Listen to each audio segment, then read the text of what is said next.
ఈ మధ్య చాలా మందిలో 30, 35 ఏళ్లకే మోకాలు నొప్పులు వచ్చేస్తున్నాయి. అలాగే 40 ఏళ్ళు దాటాయంటే చాలు మోకాళ్ళ అరుగుదల స్టార్ట్ అయిపోయిందని చెప్పేస్తున్నారు. మరి అలాంటి వారు బోన్ స్ట్రెంగ్త్‌ని ఇంప్రూవ్ చేసుకోవడానికి ది బెస్ట్ రెసిపీస్ ఏమైనా ఉన్నాయి అనంటే మేక కాళ్ళతో చేసిన రెసిపీస్ అండి. పాయ కానీ ఇలా మేక కాళ్ళతో కర్రీ చేసుకున్నా కూడా సూపర్‌గా ఉంటాయి టేస్ట్ అయితే. అలాగే చేయడం కూడా చాలా సింపుల్ అండి. చాలా మందికి తెలియక ఎంతో కష్టం అనుకోని ఇంట్లో ట్రై చేసి కూడా ఉండరు చాలామందైతే. నేను కూడా అలా అనుకుని ఇన్ని రోజులు ట్రై చేయలేదు. కానీ ఫస్ట్ టైమ్ చేస్తున్నాను. సూపర్‌గా వచ్చింది కర్రీ అయితే మా మమ్మీ ఆధ్వర్యంలో. మరి వీటి కోసం అయితే 4 మేక కాళ్ళని ఈ విధంగా కట్ చేసుకొని తీసుకొచ్చాము. వీటినైతే ఉప్పు, పసుపు వేసి బాగా క్లీన్ చేసుకోవాలనమాట. 1కి 2 సార్లు బాగా వాష్ చేసుకున్న తర్వాత స్టవ్ మీద ప్యాన్ తీసుకొని ఇందులోకి 3-4 టేబుల్ స్పూన్ల వరకు ఆయిల్‌ని అయితే వేసుకొని ఇందులోకి హోల్ గరం మసాలాను యాడ్ చేసుకుంటున్నాను. ఇది కుక్కర్ గిన్నె అండి. కుక్కర్‌లో ఉడికించుకుంటున్నా కాబట్టి కుక్కర్ గిన్నెలోనే వండుతున్నాను కూరని. తర్వాత పచ్చిమిర్చిని అలాగే కరివేపాకును యాడ్ చేసుకొని ఇవి కొద్దిగా వేగిన తర్వాత ఇందులోకి 3 మీడియం సైజులో ఉన్న ఉల్లిపాయ ముక్కల్ని ఇలా సన్నగా కట్ చేసి వేసుకుంటున్నాను. ఈ ఉల్లిపాయ ముక్కలు మెత్తగా మగ్గేంత వరకు ఉడికించుకోవాలన్నమాట.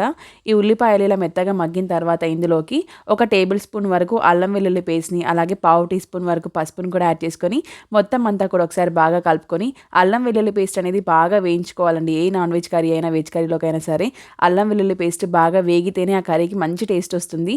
అల్లం వెల్లుల్లి పేస్ట్ బాగా వేగిపోయింది అని ఎలా తెలుసుకోవాలనంటే అల్లం వెల్లుల్లి పేస్ట్ బాగా వేగిన తర్వాత కొద్దిగా అడుగు పడుతుంది. అలా అడుగు పట్టిందంటే బాగా వేగిపోయినట్లే. ఇలా బాగా వేగిన తర్వాత ఇందులోకి మేక కాళ్ళను కూడా యాడ్ చేసుకొని మొత్తం అంతా ఒకసారి కలుపుకొని 5 నిమిషాల వరకు మగ్గించుకోవాలి.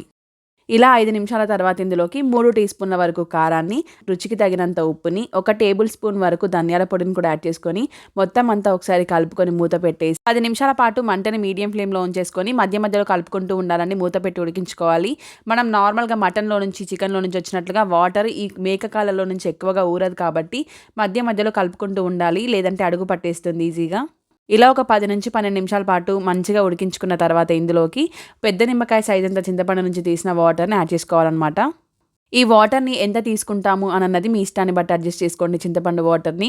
అలాగే ఈ చింతపండు వాటర్ వేసిన తర్వాత ఇందులోకి ఒక గ్లాస్ వరకు నార్మల్ వాటర్‌ని కూడా వేశానండి.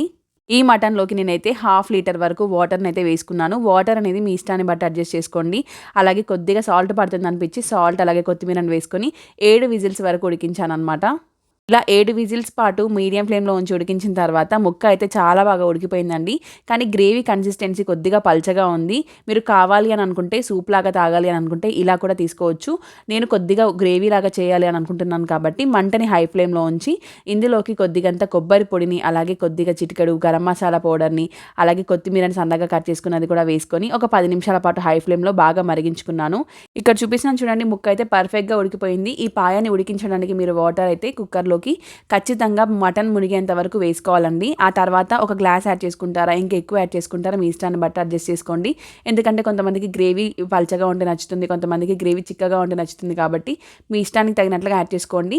గ్రేవీ పల్చగా అయినా పర్లేదండి. ఈ విధంగా ఒక 10 నిమిషాల పాటు హై ఫ్లేమ్‌లో ఉడికించుకుంటే సరిపోతుంది. నేను ఇక్కడ అలాగే చేశాను. ఈ గ్రేవీ కన్సిస్టెన్సీ అనేది ఈ విధంగా ఉంటే మనం చపాతీలోకైనా, అన్నంలోకైనా చాలా బాగా ఎంజాయ్ చేయొచ్చు. అలాగే మీరు సూప్ లాగా తాగాలని అనుకుంటే కొద్దిగా పల్చగా చేసుకొని కూడా తీసుకోవచ్చు. చాలా సింపుల్ రెసిపీ అండి. ఈజీగా ఇంట్లో మటన్ కర్రీ ఎంత సింపుల్‌గా చేసేస్తామో అంత సింపుల్‌గా ఈ పాయాన్ని కూడా వండేయొచ్చు. మరి ఇంతవరకు ట్రై చేయకపోతే మాత్రం ఖచ్చితంగా ఒకసారి ట్రై చేసి చూడండి. సూపర్‌గా ఉందంట టేస్ట్ అయితే. నేనైతే తినలేదు. నాకు పర్సనల్‌గా మటన్ అంటే అస్సలు నచ్చదండి. సో, అందుకని నేను తినలేదు. మా ఇంట్లో వాళ్ళందరూ తిన్నారు. చాలా బాగుందంట టేస్ట్. తప్పకుండా మీరు ట్రై చేయండి మరి.